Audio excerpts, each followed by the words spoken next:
San Petersburgo, Rusia, marzo de 1793. La abadesa de Montclain estaba sentada en el vasto salón de sus aposentos en el Palacio Imperial de San Petersburgo. Los pesados tapices que cubrían puertas y ventanas impedían la entrada de la luz y prestaban a la estancia una sensación de seguridad. Hasta aquella misma mañana, la abadesa se había creído segura, pensando haber previsto toda eventualidad. Ahora comprendía que se había equivocado. Estaba rodeada por la media docena de femmes de la chambre que la zarina Catalina había puesto a su servicio. Sentadas en silencio, con la cabeza inclinada sobre sus encajes y bordados, la vigilaban con el rabillo del ojo para poder informar de todos sus movimientos. La abadesa movía los labios susurrando un credo, para que creyeran que estaba entregada a la oración. Mientras tanto, sentada ante el escritorio, taraseado francés, abrió su ejemplar de la Biblia, encuadernado en piel, y leyó por tercera vez la carta que esa misma mañana le había pasado subrepticiamente el embajador francés. Lo último que hizo antes de que el trineo lo llevara de regreso a Francia, expulsado. La carta era de Jacques Louis David. Mireille había desaparecido, había huido de París durante el terror, tal vez incluso abandonado Francia. Y Valentine, la dulce Valentine, había muerto. La abadesa se preguntó desesperada dónde estarían las piezas. Como es natural, la carta no lo explicaba. En ese instante se oyó un fuerte estruendo en la antecámara, un estrépito de objetos metálicos seguido de exclamaciones sobresaltadas. La voz estentórea de la zarina se impuso a las demás. La abadesa cerró la Biblia para ocultar la carta. Las femmes de chambre intercambiaban miradas inquietas. De golpe la puerta del salón se abrió de par en par. El tapiz que la cubría cayó al suelo con un estruendo de anillas de bronce. Las damas se pusieron en pie, estupefactas, volcando las costureros de donde rodaron carretes de hilo y telas, mientras Catalina entraba impetuosamente en la habitación, dejando a sus espaldas un enjambre de guardias desconcertados. ¡Fuera! ¡Fuera! ¡Fuera!, gritó atravesando el salón, al tiempo que golpeaba contra su palma un rígido rollo de pergamino. Las damas de compañía se apresuraron a apartarse de su camino y se dirigieron hacia la puerta dejando tras de sí un rastro de hilos y telas.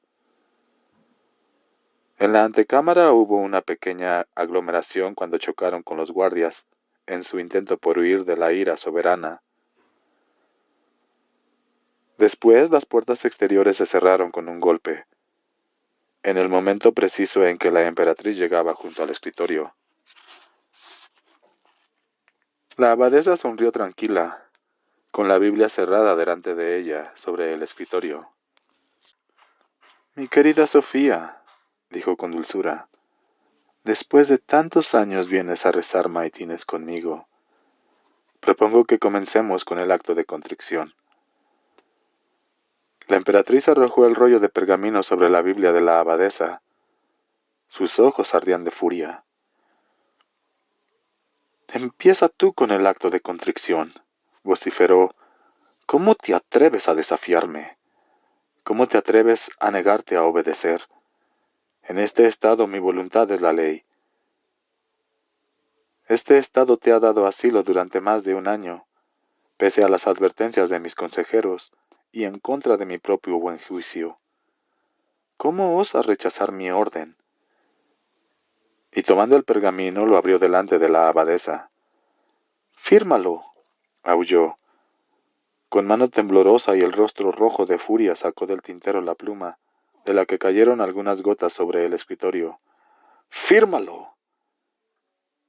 «Mi querida Sofía», repuso con calma la abadesa, tomando el pergamino, «no sé de qué me hablas», y miró la página como si nunca la hubiera visto.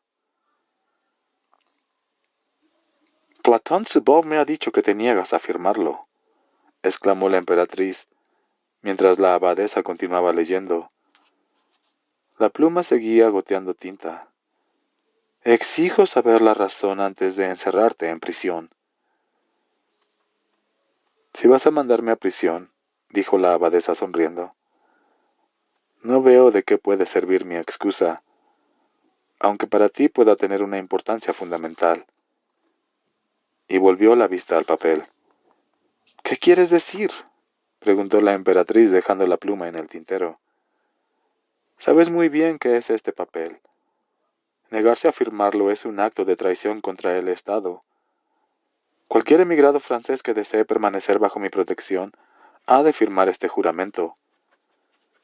Esa nación de bribones disolutos ha asesinado a su rey. He expulsado de mi corte al embajador He roto relaciones diplomáticas con ese gobierno títere de imbéciles. He prohibido que los barcos franceses fondeen en puertos rusos. Sí, sí, dijo la abadesa con cierta impaciencia.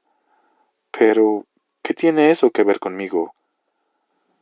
No creo que pueda considerárseme una emigrada. Salí de Francia mucho antes de que cerraran sus puertas. ¿Por qué tendría que cortar mis relaciones con mi país? O la correspondencia amistosa que no hace daño a nadie. Al negarte das a entender que estás coaligada con esos demonios, exclamó Catalina horrorizada. ¿No te das cuenta de que votaron la ejecución de un rey? ¿Con qué derecho se toman semejante libertad? Esa chusma.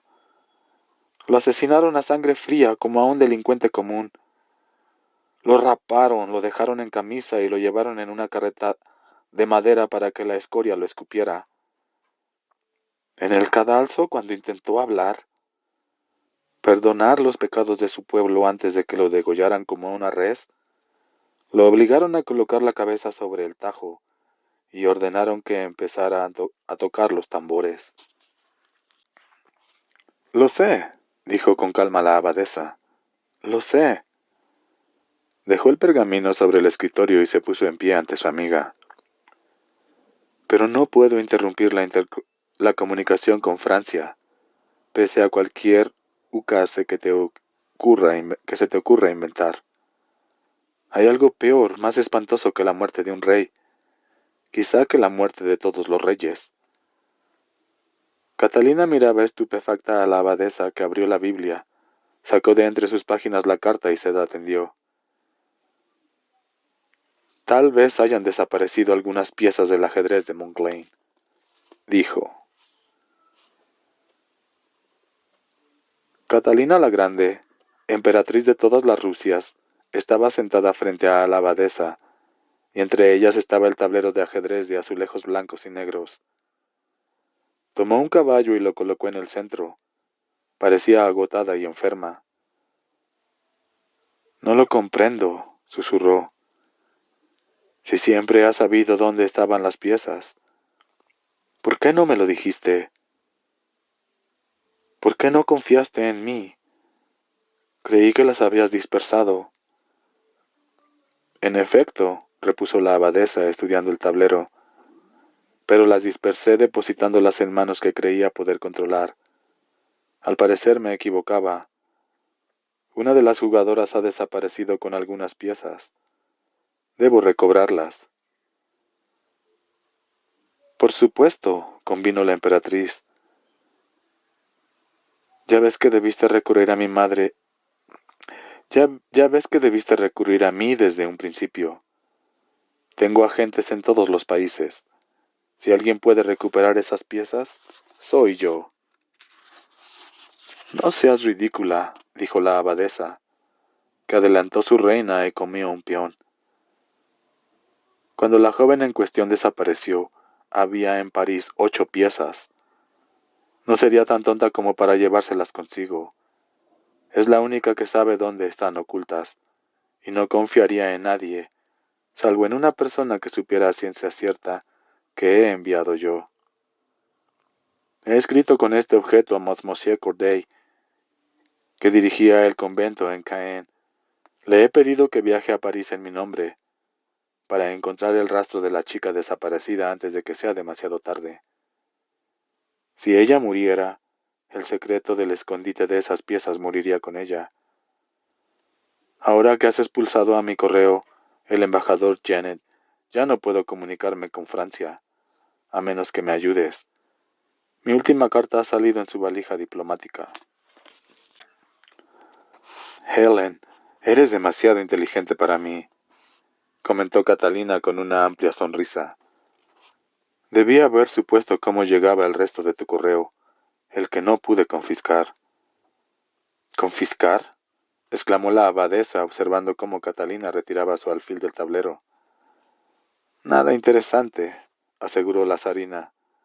Ahora que has demostrado que te inspiro la confianza suficiente para revelar el contenido de esta carta, tal vez estés dispuesta a permitir que te ayude con el ajedrez, como te ofrecí al principio. Sigo siendo tu amiga, aunque sospecho que solo la expulsión de Janet te ha movido a confiar en mí. Quiero el ajedrez de Montglain. Debo conseguirlo antes de que caiga en manos menos escrupulosas que las mías. Viniendo aquí pusiste tu vida en mis manos, pero hasta ahora no habías compartido conmigo lo que sabes. ¿Por qué no iba a confiscar tus cartas si no demostrabas confianza en mí? ¿Cómo podía confiar hasta ese punto? Exclamó la abadesa, airada. ¿Crees que tengo ojos? Has firmado un pacto con Prusia, tu enemigo, para otra partición de Polonia, tu aliada. Tu vida está amenazada por 1000 adversarios, incluso en tu propia corte. Debes saber que tu hijo Pablo está en su hacienda de Gatchina, entrenando tropas de aspecto prusiano con vistas a un golpe de estado. Todos los movimientos que haces en este juego peligroso dan a entender que buscas el ajedrez de Montglain para servir a tus propios fines, el poder. ¿Cómo puedo saber que no me traicionarás como has traicionado a tantos otros? Y aunque estés de mi parte, como deseo creer, ¿qué sucedería si trajera el ajedrez aquí? Ni siquiera tu, Ni siquiera tu poder puede continuar más allá de la tumba, querida Sofía. Si tú murieras, tiemblo al pensar en el uso que podría dar tu hijo Pablo a estas piezas. No tienes por qué temer a Pablo, resopló la zarina mientras la abadesa enrocaba. Su poder nunca llegará más allá de esas tropas miserables a las que hace marchar con sus ridículos uniformes. Cuando yo muera, será mi nieto Alejandro quien reine. Yo misma lo he educado y hará lo que le he dicho. En ese momento la abadesa se llevó un dedo a los labios y señaló el tapiz que cubría el extremo más alejado de la habitación. Obedeciendo a su gesto, la zarina se levantó resueltamente de su silla. Mientras la abadesa seguía hablando, ambas mujeres miraban el tapiz. ¡Ah, qué jugada más interesante! Plantea problemas. La zarina atravesaba la habitación con poderosas zancadas. Con un solo movimiento apartó el tapiz, detrás del cual estaba el príncipe Pablo, con el rostro rojo como una remolacha. Miró a su madre y, avergonzado, clavó la vista en el suelo. «Madre, venía a hacerte una visita», balbuceó sin atreverse a alzar la mirada. «Quiero decir, Majestad, venía a ver a la reverenda madre, la abadesa, para hablar de un asunto». «Veo que eres inteligente como tu difunto padre», espetó la zarina, «y pensar que he llevado en mi vientre un príncipe cuyo principal talento parece ser fisgar detrás de las puertas. ¡Sal de aquí enseguida! Solo verte me repugna». Le dio la espalda. La abadesa vio la expresión de odio amargo que se dibujaba en el rostro de Pablo mientras miraba a su madre. Catalina estaba jugando un juego peligroso con ese muchacho. No era tan tonto como ella creía. «Ruego que la reverenda madre y su majestad sepan perdonar mi intrusión», susurró. Después, haciendo una profunda reverencia en dirección a la espalda de su madre, retrocedió un paso y salió en silencio de la habitación. La zarina permaneció junto a la puerta con los ojos fijos en el tablero de ajedrez. «¿Cuánto crees que habrá oído?», Preguntó al cabo de unos segundos, leyendo los pensamientos de la abadesa. Debemos suponer que lo ha oído todo, contestó la abadesa. Hay que actuar enseguida. ¿Por qué? ¿Por qué un joven necio se ha enterado de que no es el hombre destinado a ser rey? Dijo Catalina con una sonrisa amarga. Estoy segura de que hace mucho tiempo que lo sospechaba. No por eso, repuso la abadesa, sino porque se ha enterado de la existencia del ajedrez de Montclain. No obstante, seguramente estará a salvo hasta que concibamos un plan, dijo Catalina. Y la pieza que trajiste está en mi caja de seguridad. Si quieres podemos trasladarla a un lugar donde nadie se le ocurra buscarla. Los albañiles están poniendo otra capa de cemento en la última ala del Palacio de Invierno. Hace 50 años que se está construyendo. Me espanta pensar en la cantidad de huesos que debe de haber enterrados allí. ¿Podríamos hacerlo nosotras mismas?, preguntó la abadesa mientras la zarina cruzaba la habitación.